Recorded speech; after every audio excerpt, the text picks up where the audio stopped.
الحمد لله والصلاة والسلام على رسول الله وعلى آله وأصحابه ومن سار على نهجه إلى يوم الدين لا حول ولا قوة إلا بالله. صحیح مسلم میں سیدنا سمرہ بن جندب رضی اللہ تعالیٰ عنہ سے روایت بیان کرتے ہیں کہ میری محمد جناب محمد رسول اللہ صلی اللہ علیہ وآلہ وسلم نے ارشاد فرمایا احب الکلام الی اللہ اربع سبحان اللہ والحمد للہ ولا الہ الا اللہ واللہ اکبر لا یضرک بأیدیہم الغائب. اللہ تعالیٰ کے نزدیک سب سے پسندیدہ کلمات چار ہیں: سبحان اللہ اور الحمدللہ اور لا الہ الا اللہ اور اللہ اکبر. تمہیں کوئی چیز نقصان نہیں دیتی کہ تمہیں اس کلمے سے مرضی تم آواز.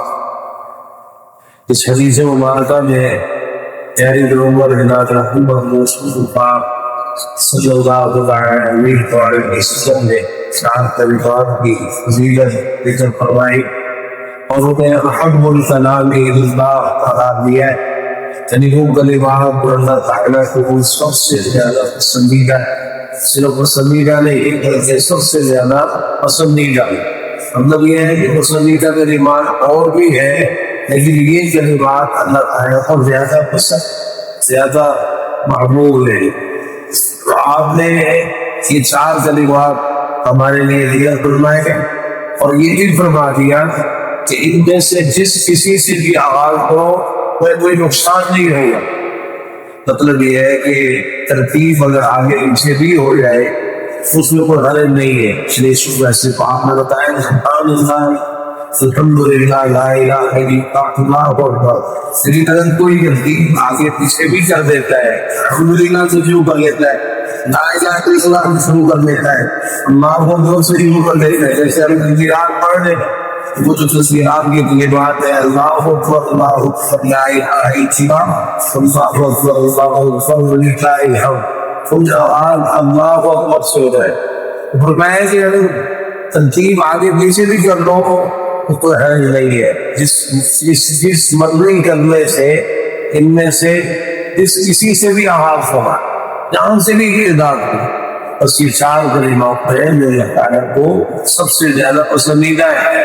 عزیز بھائیوں یہ جو فضیلت ہے ان کلمات یہ صرف 10 دنوں کے لیے یا ایام تشریق کے لیے نہیں ہے بلکہ اس کے علاوہ بھی ہم یہ چاہتے ہیں کہ ہمیں ان کلمات کے تعلق سے اس طرح ان کی اہمیت ہمارے دلوں میں بیٹھ جائے کہ ہم ان ایام کے گزرنے کے بعد اپنے آپ کو ان کلمات کا عادی بنا دیں. ٹھیک ہے تکبیرات کے کلمات خاص ہیں وہ تو انہیں دنوں کے لیے ہے لیکن یہ جو اذکار ہیں ان کی فضیلتیں تو عام ہیں.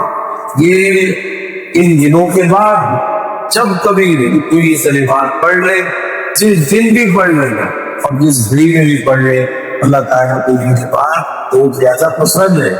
گویا رسول اللہ صلی اللہ علیہ وسلم نے تلقین فرمائی ہے کہ تم ان کلمات کو لازم رکھو. پوری اللہ تعالیٰ کو زیادہ پسند ہے ہمیں ان کا زیادہ اہتمام کرنا چاہیے. مقصد تو یہی ہے نا کہ اللہ تعالیٰ کا پسندیدہ بن جائے.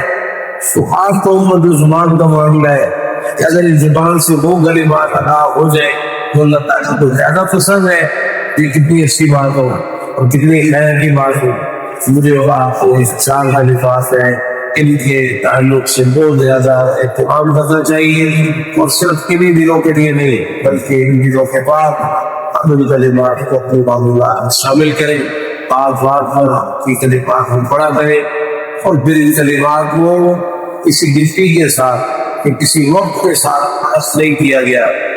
آپ نے مطلب فضیلت بیان فرمائی. یہ نہیں فرمایا کہ فلاں وقت پڑھو گے تو پھر اچھا ہوگا کہ اتنی دفعہ پڑھو گے تو پھر اللہ کو زیادہ پسند ہوگی. نہیں ایک دفعہ بھی اگر کوئی یہ کلمات سمجھ کے پڑھ لیتا ہے تو انشاءاللہ وہ اس فضیلت کو حاصل کر لے گے. مقصد یہ ہے کہ کثرت سے پڑھے جائے. جب بھی انسان پڑھے اور کوئی موقع آ جائے اس کی زبان اور اللہ کے ذکر کے یہ کلمات لازم ہونے چاہیے. سبحان اللہ الحمدللہ ولا الہ الا اللہ واللہ اکبر اللہ تعالیٰ توفیق عطا فرمائے اور عقید عبادات معاملات شکل و صورت لباس کاروبار تجارت چلنا بھرنا اٹھنا بیٹھنا سونا جاگنا اخلاق انصار اللہ خوشی اور غمی کے تمام امور سب کچھ پیارے محمد جناب محمد رسول اللہ صلی اللہ تعالی علیہ وآلہ وسلم کے طریقے کو مطابق ہونا چاہیے. ربنا تقبل منا انك انت السميع العليم وتب علينا انك انت التواب الرحيم وصل اللهم تعالى على نبينا محمد وعلى اله وصحبه اجمعين سبحانك اللهم وبحمدك اشهد ان لا اله الا انت استغفرك واتوب اليك والسلام عليكم ورحمه الله وبركاته.